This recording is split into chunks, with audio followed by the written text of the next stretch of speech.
What Really Happened with your host, Mike Rivero. The history the government hopes you never learn. Here is your host, Michael Rivero. And aloha, America. Welcome to our show today. It's Friday, January 19th, 2018. Getting down toward the end of the month here. And we've got a lot of stuff to talk about. Now, first of all, the good news, Claire actually is feeling a lot better. She wanted to do the show today, and I said, no, take one more week to rest. But I want to share a little story about this little saga with Claire and her back to illustrate why so many people are no longer embracing the medical industrial complex blindly. And to recap, both of us came down with this really nasty flu that's just all over the place, and both of us were really quite sick. And in Claire's case, it triggered bronchitis. And while she had the bronchitis, she was coughing so hard, she literally threw something in her back out. Now, we're over the flu, we're over the bronchitis. The back pain has just been an issue, and it's been very difficult for Claire. Now, Claire has a chiropractor she normally goes to see, but he was unavailable, and so Claire, just out of desperation, tried a new chiropractor, and this guy took x-rays, and he did an adjustment on her that actually put her into more pain than when she had walked on in. Then he calls us back for a consult, and he's got this room set up while the x-rays are on display, and he starts going on about all the things that are wrong with Claire's back, and, really she needs, a 6-month course of constant treatment. And finally, I just asked one question. Can you get her out of pain today? And he said, oh, no, it's going to take 6 months before she's feeling better. So at that point I said, okay, we're going to go another direction. Fortunately, Claire's regular chiropractor was now available, and she went to see him yesterday. And in just one session, he pretty much fixed the problem. And she's going to go see him again next Tuesday. And she's still a little sore, and she still needs to rest. But there's the difference between the regular chiropractor who's there about making people feel better and this other guy who was just out there trying to get us to commit to 6 months of, frankly, far more expensive sessions than Claire's normal chiropractor.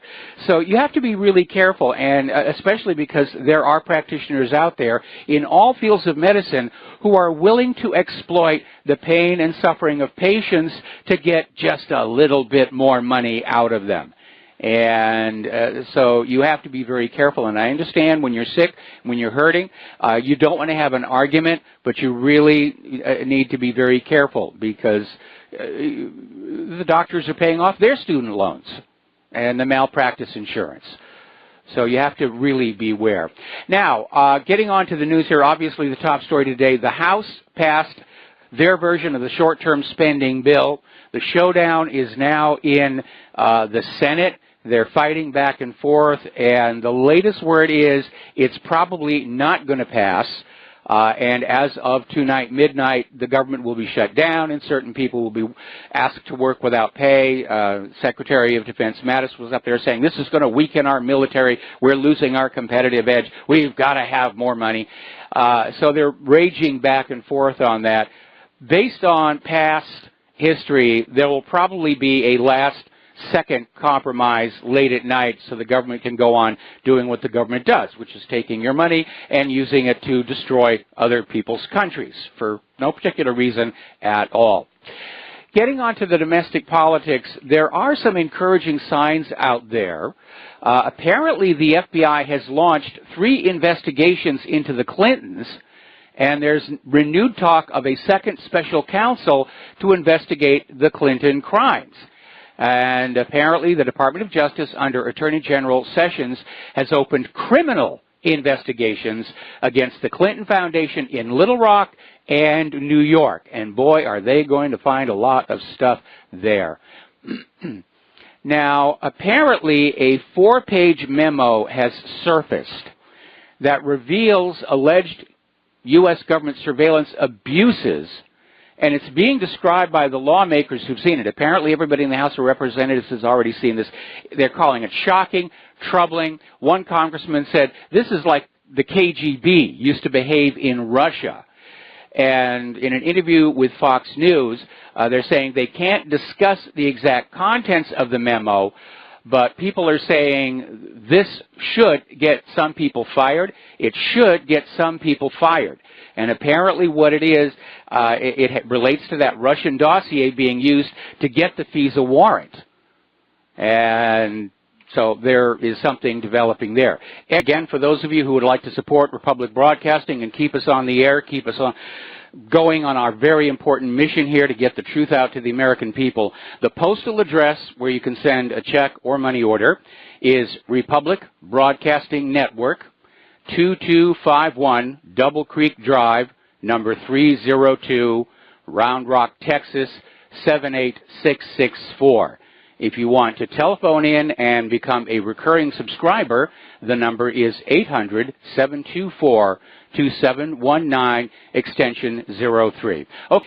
I just got an email from somebody who also lives in the Pacific Northwest, and it's got some more information regarding the Cascadia Fault. And it says, the like clockwork is not really correct. The science only shows 2 earthquakes roughly 200 years apart. Before that, it could have been 1,000 years prior. Before that, 10,000 years. No such thing as a clock within the earth. Geology goes by hundreds of thousands and longer, much longer. It may happen this century. It may not. Big bucks being spent on the building refit projects. I live here in Seattle, and I'm not moving. I do have a preparedness kit. Other than that, it's really in God's hands. All right, we're going to take another break for commercials, and we'll be right back. Aloha America, welcome back to our show here, and responding to that email about Seattle, there actually are some regular periodic events in geology. If you go over to Yellowstone and you look at Old Faithful Geyser, now today it's not all that faithful. It can be anywhere between 45 minutes and 90 minutes between eruptions. But many years ago, when I visited there, it really was very, very accurate. Unfortunately, there was an earthquake, and the underground chamber got disturbed on that. I'm going to do a couple of news stories before I get back here to the phones, because I really want to get some of this stuff out here today. Apparently, Sidney Blumenthal has been interviewed by the FBI in connection with that discredited Russian dossier. So apparently there is a serious investigation. Of course, the results can always be blocked at a higher level, which apparently was what was going on during the Obama administration. Now, do you remember when the email scandal first surfaced and Hillary Clinton was putting on this ignorant act? You know, when somebody said, did you wipe the server? And she says, what, do you mean with a cloth? She was trying to pretend. She really didn't know about all that technical stuff here. But according to this article out of freebeacon.com, Hillary Clinton had a detailed knowledge of the security risks that surrounded her use of a private email server. And apparently emails have surfaced, this is coming from Judicial Watch, that show she was warned repeatedly by people about using a private email server for government business and using her personal BlackBerries. So, again, that ignorant act, that's what it was. It was ignorant. She was covering up here. Now, I've often asked all the time, everybody's saying, oh, Hillary's lost emails and everything. Well, you know, shouldn't the NSA have them? It turns out, apparently, the NSA does. This is coming out of the Gateway Pundit. And apparently, the NSA offered copies of all these missing Hillary Clinton emails to former FBI Director James Comey when he was still running the FBI, and he said no. He didn't want to hear about it at all. He had already decided he was going to exonerate Hillary Clinton, and he didn't need the facts and the truth getting in his way. Now, getting on down to that issue about Haiti, I did find these articles out there. Freebeacon.com again. Clintons facilitated donors Haiti project that defrauded U.S. out of millions.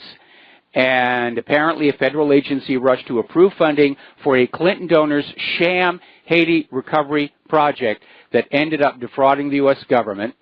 And this was Miami businessman Claudio Osorio, who's currently serving 12 years in federal prison on fraud charges. And apparently he used his relationship with Bill and Hillary Clinton to help his company Innovita obtain a $10 million loan from the Overseas Private Investment Corporation for a Haiti housing project that was never actually built.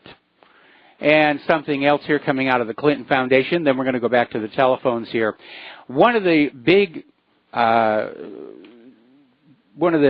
claims that came out of the Clinton Foundation is they were working to fight AIDS in the third world. And they collected a lot of money for it. And it turned out, again, they were cheating because the AIDS drugs put out by the Clinton Health Access Initiative that were distributed in sub-Saharan Africa were basically watered down. And they were doing it just to get some positive press. But apparently the AIDS drugs were just watered down and really weren't effective. Oh, here it is. It's Anderson Cooper told Conan O'Brien that Haiti is among the richest countries he's ever been to. Okay, Anderson, we believe you. Absolutely. Now, apparently there is still this desperation to try and get Donald Trump. And the founder of Fusion GPS, when he was testifying before the Congress, suggested that the sales of Trump properties to Russian nationals may have involved money laundering. Notice they use the word may. They don't actually know.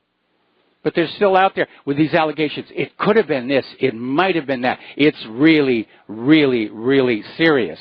And apparently 6 Democrats have actually filed articles of impeachment against Trump today, but the House leadership has said, we're not going to look at this until after the budget deadlock is over. So going into next week, there are apparently articles of impeachment against Donald Trump. And again, it's all based on this constant allegations with no foundation. It's guilt by acclamation is what they're trying to do here. Now, former White House staffer Omarosa Manigault-Newman may have taped confidential West Wing conversations and fears being called before Robert Mueller's probe. This is interviewed in the Daily News. And this may explain why all of a sudden the White House has issued this little dictum that no personal electronic devices are allowed into any White House meetings. Too many leaks. Too many leaks out there. All right, we're going to get into the war zones, emphasis on the plural here.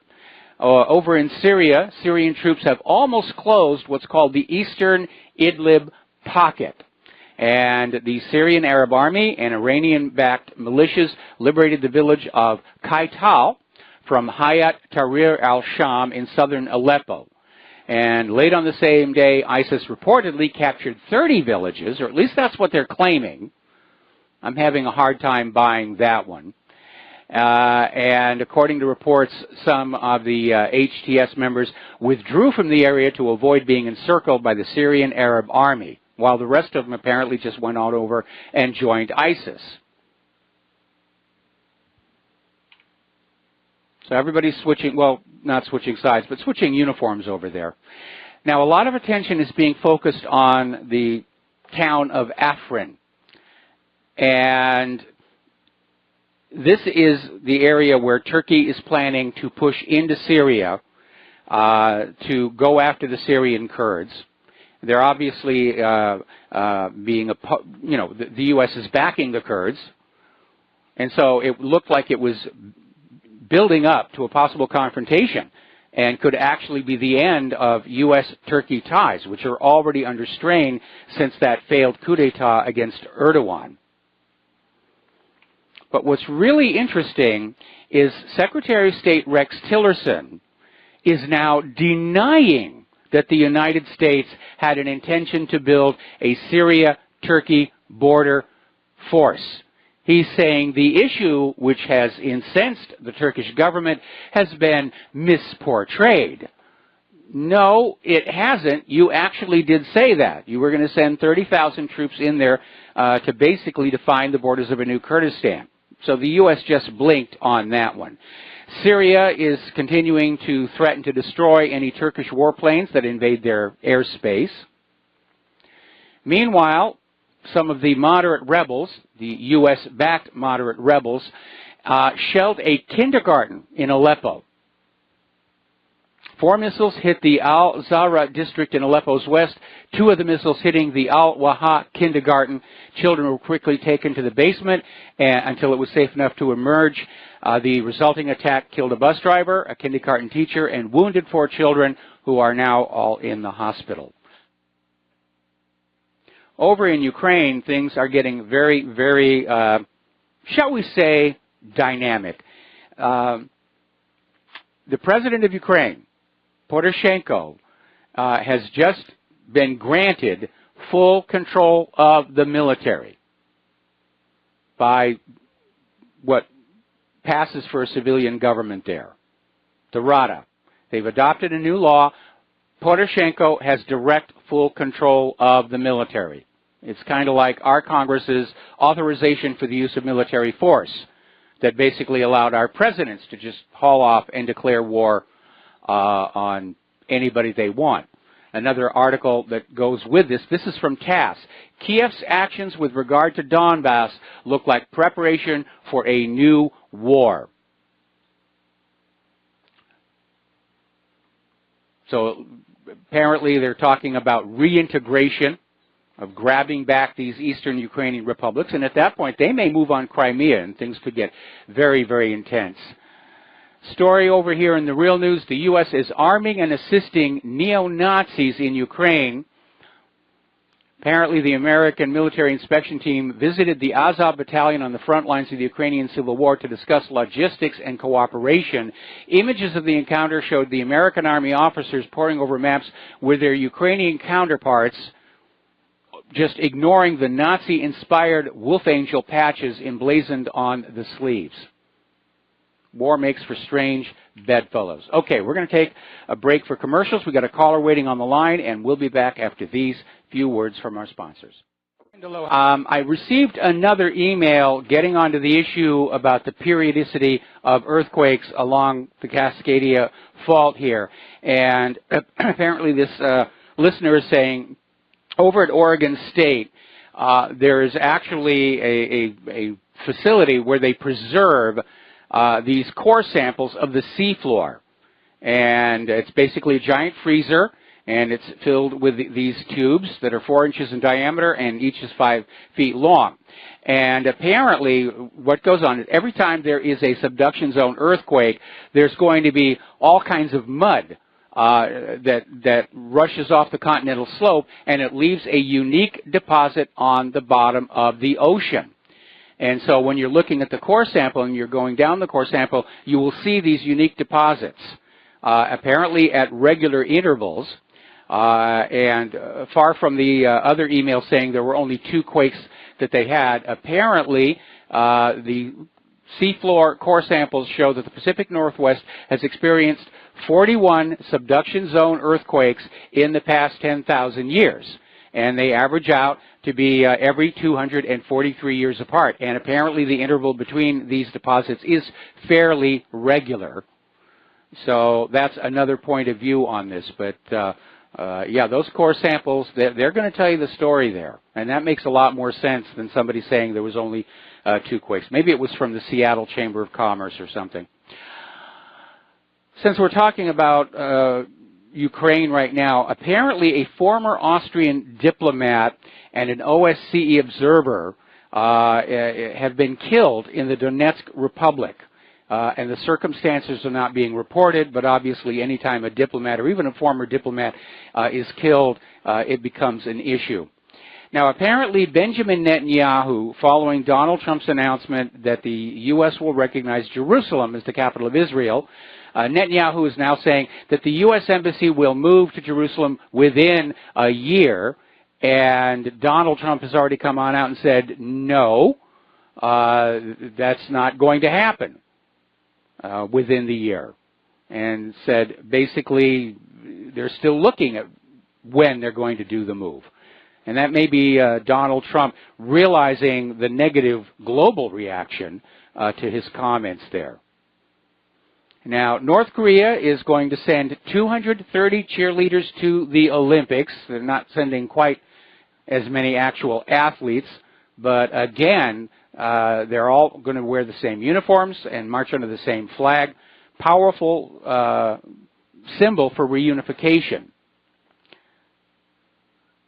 Now, interestingly enough, Newsweek ran this story. Remember I said that if the Koreas were to come on out and say we're reunifying, that would yank the rug out of the U.S. military position regarding North Korea. So Newsweek is out there, and they're trying to make it look like this is a negative thing. North Korea using Winter Olympics to fuel online reunification propaganda.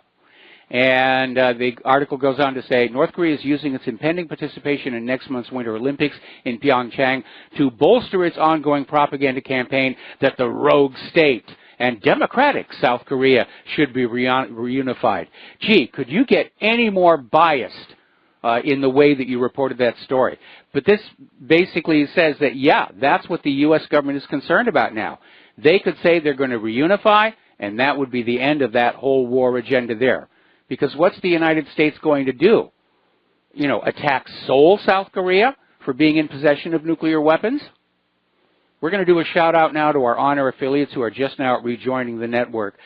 Apparently, U.S. Democratic congressmen, I don't know why the GOP, well, what am I saying? They're neocons.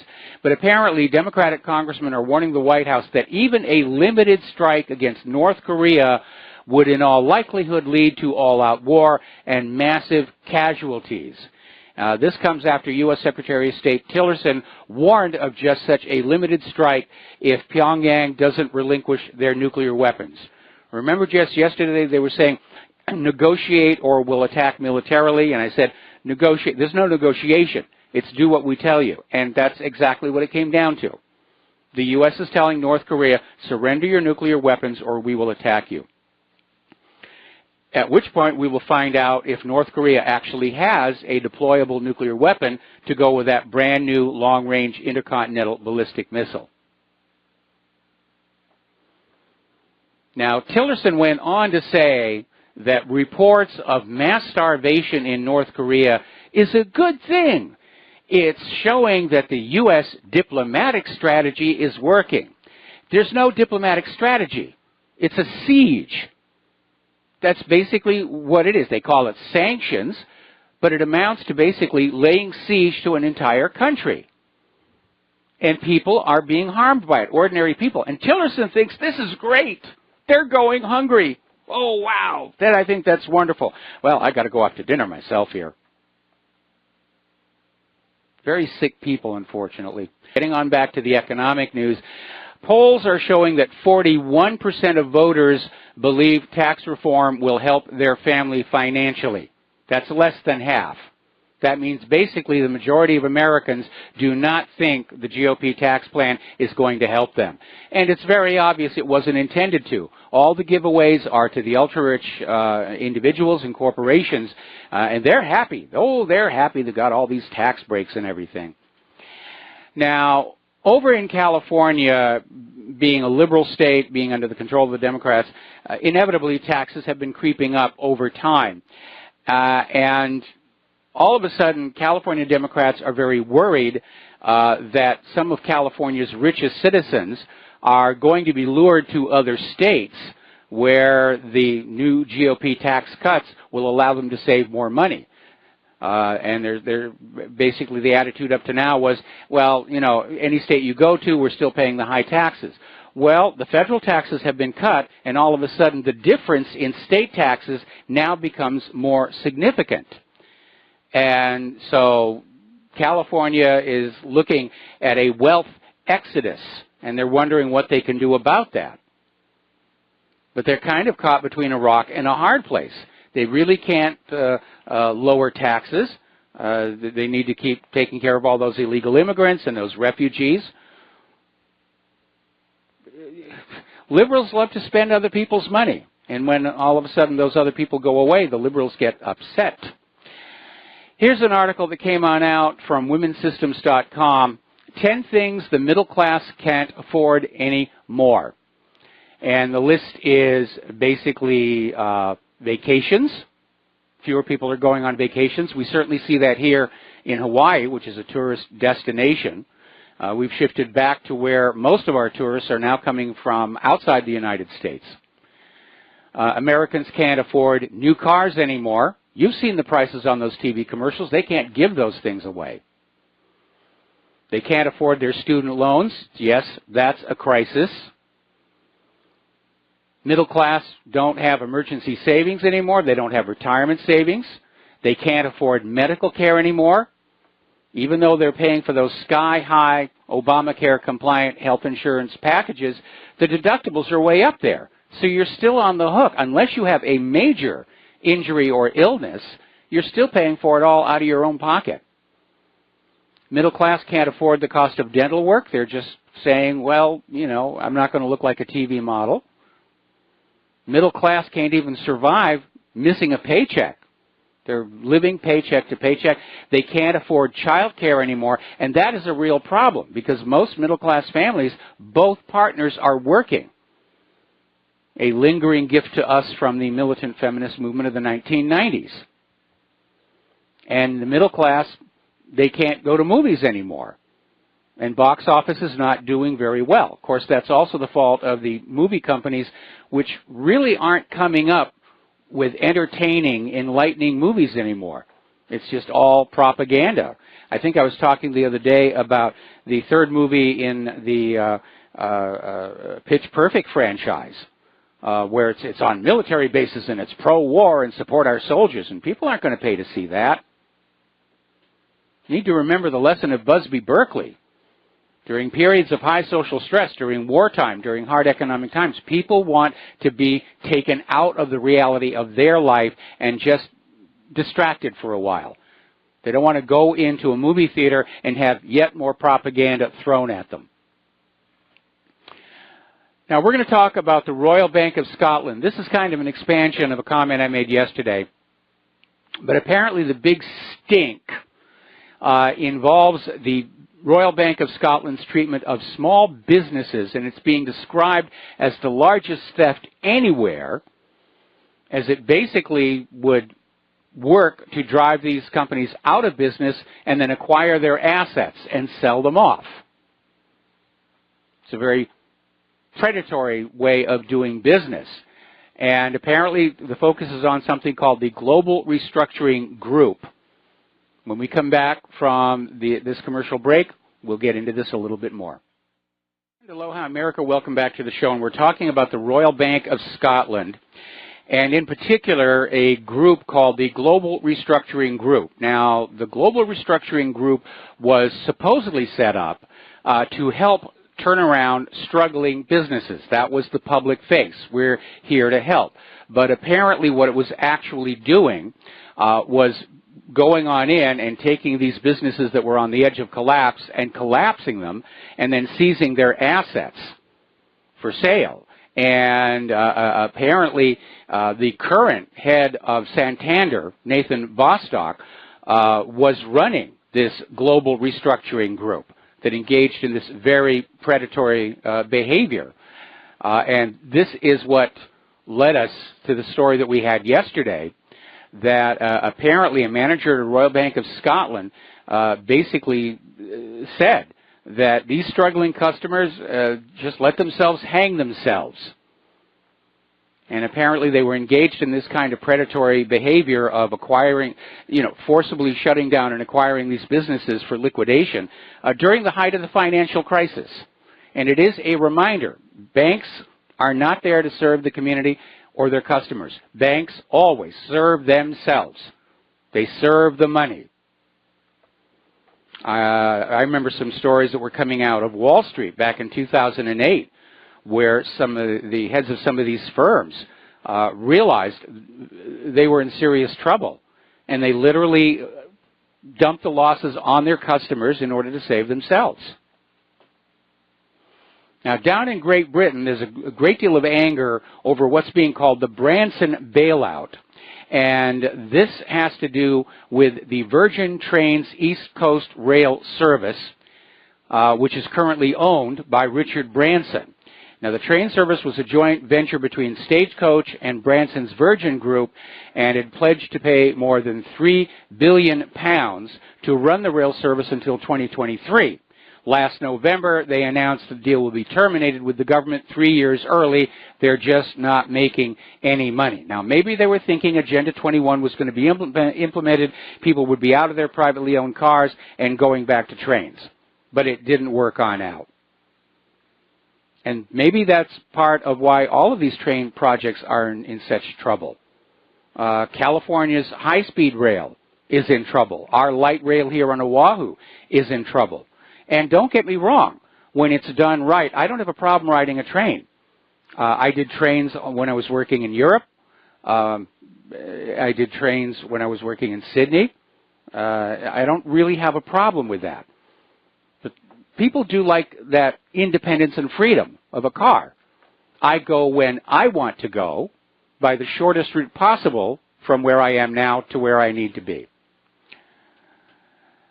Now, the International Energy Agency has announced that explosive increases in U.S. oil output, frankly, I would rather they'd used a different word, will push the United States ahead of Saudi Arabia this year in terms of oil output and put it in a position to challenge the top oil producer, Russia. So we're back to this whole oil war thing. China is now in talks with Germany for sale of jet engine technology. Apparently the Chinese have made several breakthroughs in terms of the machinery needed to produce turbine blades capable of withstanding temperatures of several hundred degrees Celsius. And these turbine blades are, of course, critical to the function of the jet engine. And apparently these turbines, whatever they're made out of, are able to survive temperatures that would melt metallic alloys. So maybe they're some kind of a new high-tech ceramic.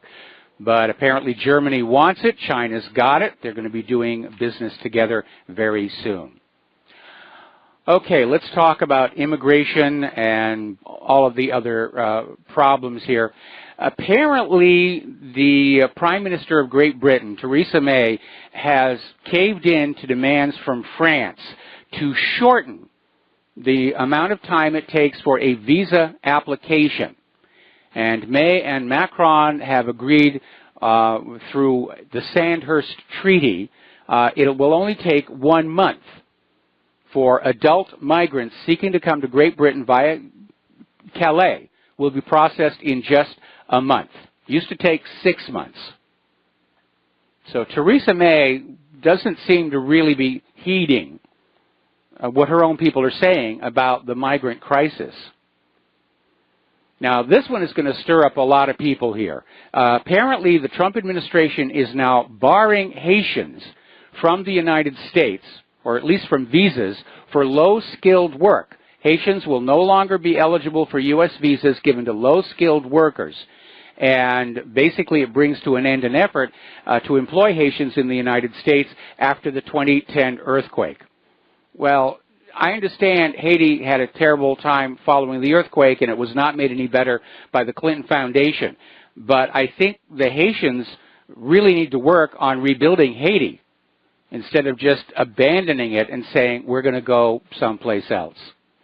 Okay, we're coming up here on another commercial break. Our phone lines are open, 800-313-9443, and we'll be back with more news after these words from our sponsors.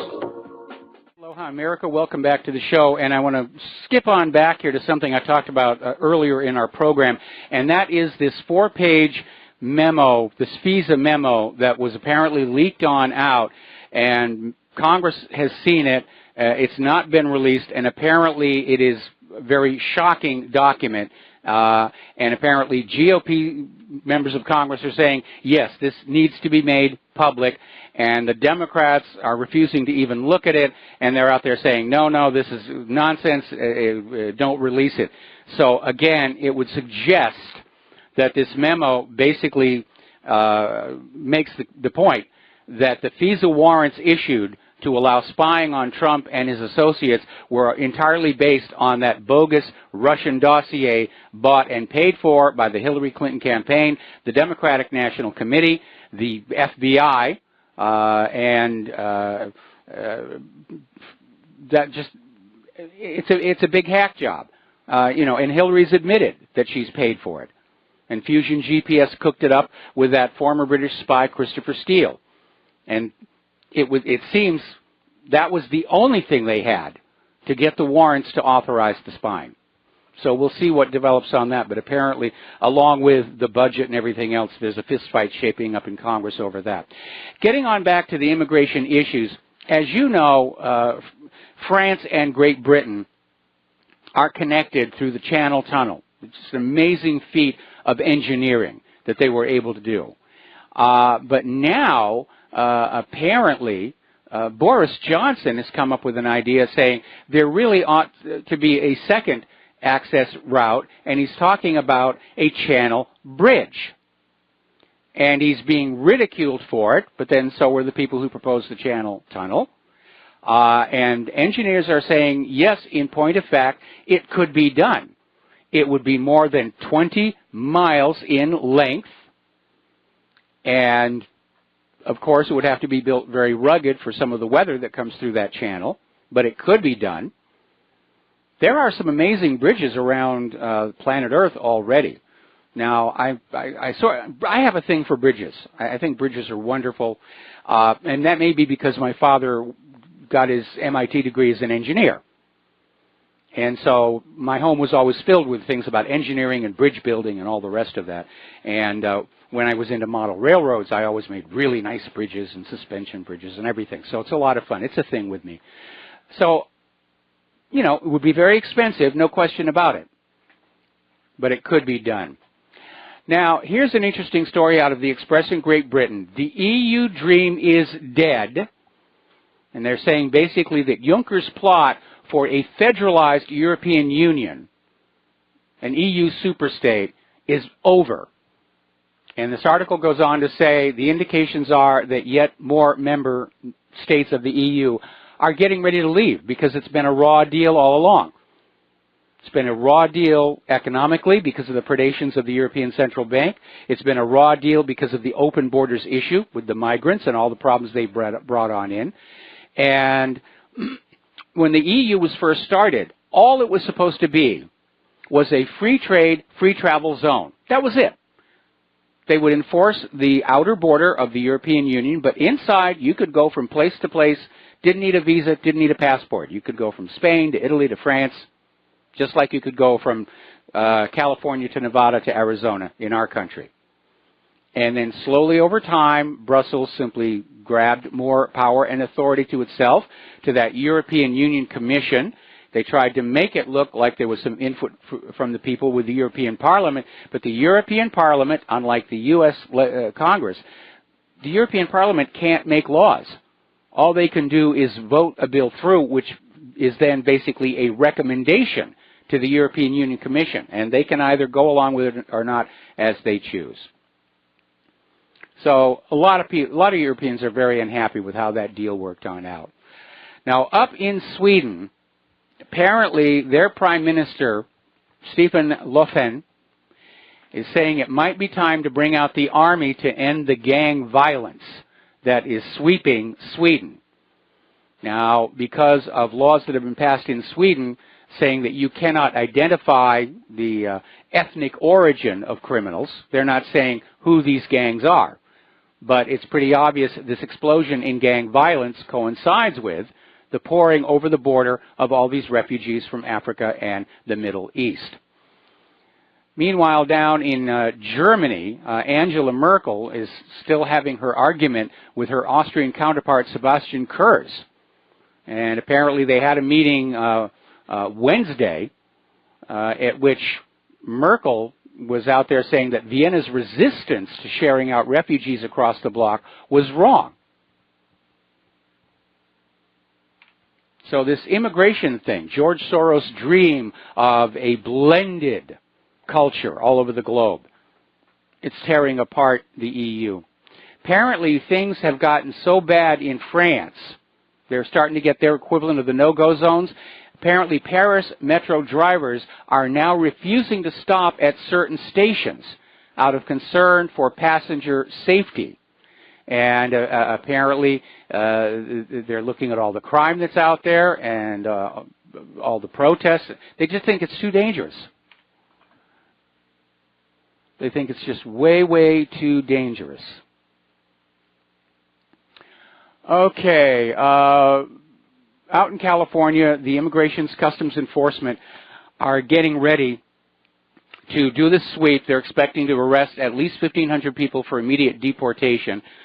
The California Attorney General is now saying that any California officials who assist Immigration and Customs Enforcement will be prosecuted under the state sanctuary laws. This is putting these officials in a difficult position, because if they refuse to cooperate, they could face prosecution under federal Title VIII laws. And so there's this article out here in Mercury News saying this could get ugly. This could literally lead to rioting and violence in the streets of California over this issue. Now, over in Great Britain, the British police are out there saying, huzzah, huzzah, they're taking cutlery off the streets. And what they're doing is they've set up what they call knife surrender bins. And this is part of, again, the general disarmament of the British people. They banned the guns, now they want to ban knives. Now, the knife surrender bins were supposed to be for knives that you would use in a fight on the street. Switchblades, lockbacks, K-bars, whatever. What's being turned in, though, are kitchen and cooking knives. And the British police are trying to claim this is a huge, huge success, even though, for the most part, kitchen and cooking knives are not used for crime and acts of violence.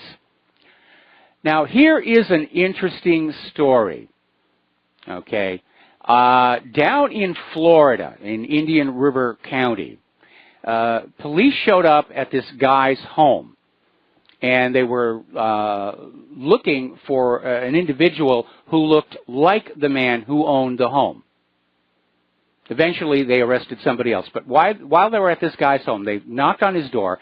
The man was at work at that time.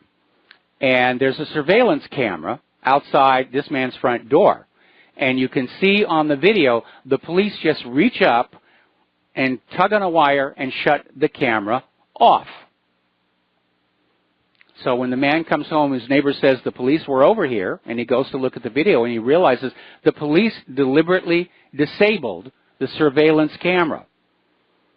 And Vero Beach Police Chief David Curry is saying the police are doing the right thing, because as you know, there's been a lot of embarrassing stories. We had one just yesterday where the police showed up at a guy's home, he wasn't resisting, and they just knock him on the ground and beat him up for asking to see a warrant. So now apparently police procedure is when they come to your home, they're going to disable your security camera, because they want to be able to knock you to the ground and beat you to a pulp and not have an embarrassing video that could lead to a lawsuit. Now, there's an interesting story here. This is out of Brass Check. And it makes an interesting point about why tobacco is legal and cannabis is not. Because in the 1700s and 1800s and the earliest part of the 1900s, cannabis and tobacco were both legal and regularly grown crops.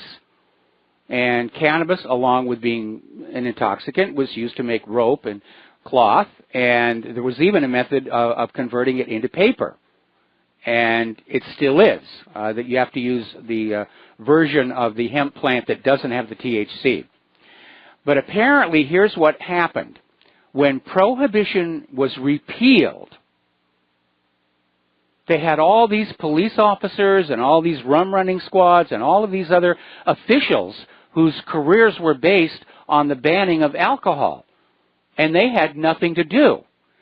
So right after Prohibition was repealed, marijuana was declared illegal. It was a jobs program, a make-work program for all these cops and prison guards.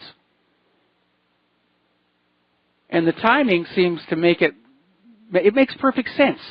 It makes perfect sense. Now, health insurer Aetna is agreeing to pay $17 million in reparations after a major mailing mishap revealed the HIV status of thousands of patients. According to court documents, the display windows of large mailing envelopes revealed confidential medical information. The mailings were sent to approximately 12,000 customers in at least 23 states. There's a little bit of an oopsie there. Now, here's a developing story, and we're still not sure what's going on, but apparently the Manhattan District Attorney has raided the headquarters of Newsweek. Apparently 24 investigators from the DA's office raided the offices of Newsweek and its parent company, IBT Media.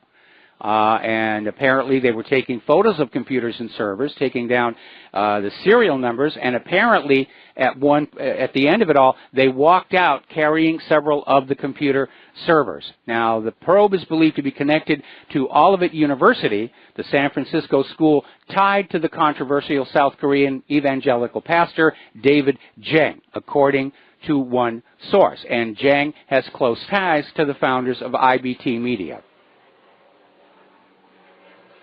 So apparently there was a 17-month investigation, and nobody really knew what was going on. As I mentioned earlier in the show, snowfall is covering parts of all 50 states. And the carbon Nazis are out there saying, well, I'm here in southern Arizona. I don't see any snow. Obviously, this is not true. Well, there's other parts of Arizona up in the mountains, but all 50 states, someplace, there's snow for the first time since 2010. Snow is now covering 52.3% of the country. And yes, we have snow here in Hawaii, down on Maui at Haleakala, and on the Big Island, on the tips of Mauna Loa and Mauna Kea. There's actually a ski run up there.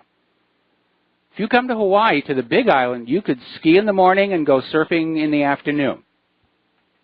Maybe that'll get some tourists coming back here.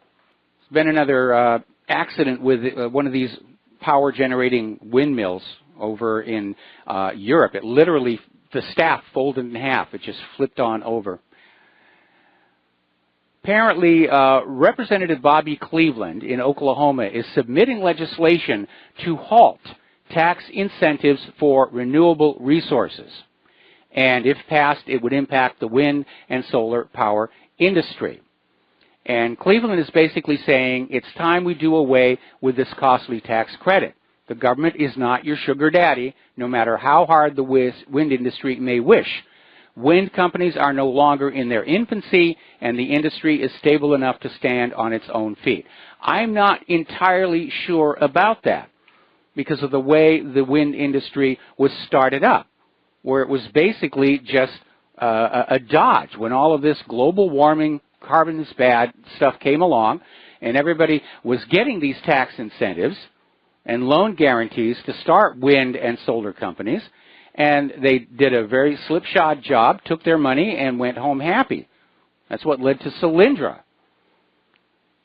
And these windmills, the little machinery that converts the motion of the windmill blades into electricity, those gearboxes were supposed to last for 25 years. They're breaking down after just 5 years, and the company that makes them has gone out of business. So I'm in agreement that the tax credit should be stopped and solar and wind be allowed to operate as real businesses where they just realize they have to build something that's going to work. They have to build something that's solid or they'll be out of business. But that's what's going on there. Okay, we're coming up here on another commercial break. Please join us on the air on this Friday afternoon, 800-313-9443. That's 800-313-9443. And we'll be back after these words from our sponsors. So stay tuned. Aloha, America. Welcome back to our show here. And we're talking about all kinds of stuff going on right now. Apparently now Apple is being sued over the CPU security flaws.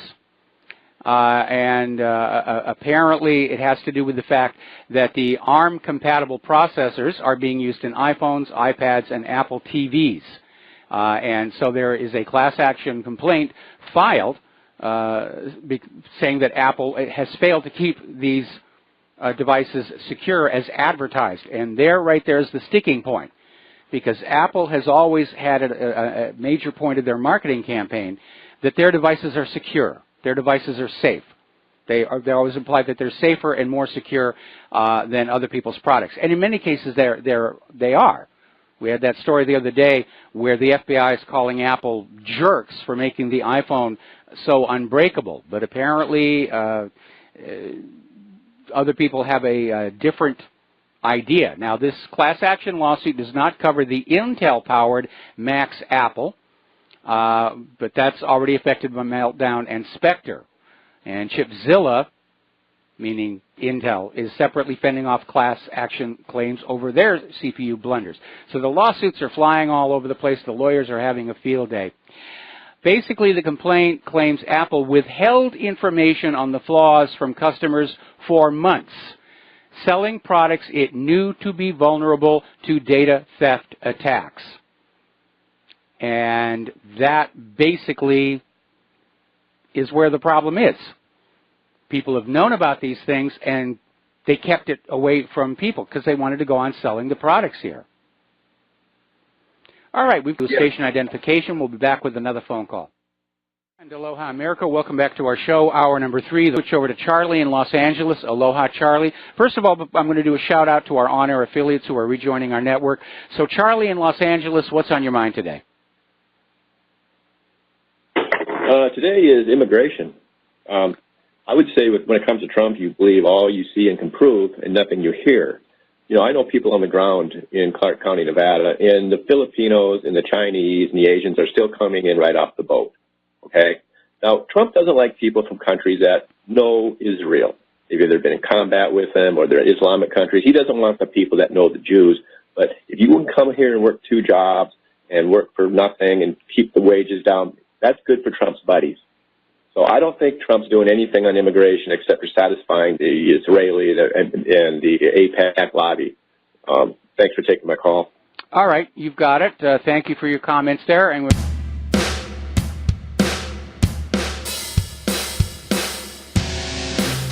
this is William, hopefully your favorite videographer from Two Hats Publishing. I hope you enjoyed this video. If you like it, please leave comments below or like, follow, or subscribe to us and get notices of all our videos. We love it, even when you call.